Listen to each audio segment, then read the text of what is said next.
আসসালামু আলাইকুম। ওয়েলকাম করছে আরএন স্পোর্টসে। Durbar Rajshahi Chittagong kings, two loser team, দুজনেই হারতে থাকা দল। হ্যাঁ, ইনফ্যাক্ট যদিও চিটাগাং কিংস প্রথম একটা ম্যাচ হারার পরে পরাপর জিতছে। আই থিঙ্ক গত দুটা ম্যাচ তারা হেরেছে। অন্যদিকে দুর্বার রাজশাহী তারা হেরেই চলেছে। আজকে দেখলাম ক্যাপ্টেন চেঞ্জ হয়েছে, নতুন ক্যাপ্টেন। পারবে কি নিজের টিমকে একটা নতুন মোড় দিতে, নাকি কাম ব্যাক করবে চিটাগাং কিংস? 191 রান করছে, 192 টার্গেট, 120 বলে 192।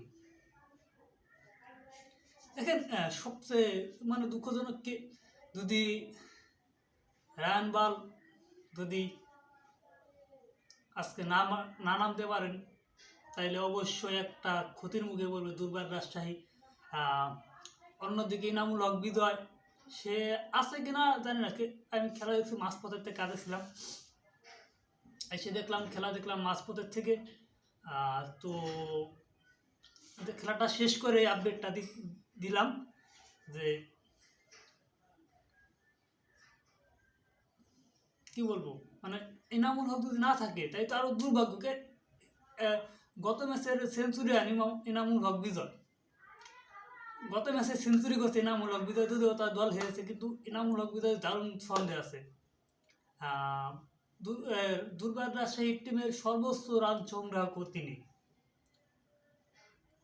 তো সব কিছু মিলিয়ে দেখা যাক কি হয়, দেখি তারা পারে কিনা শেষ পর্যন্ত দিতে। আজকে দেখার বিষয়কে শেষ হাসিটা কে হাসে, শেষ হাসিটা কারা হাসে সেটাই দেখার বিষয়।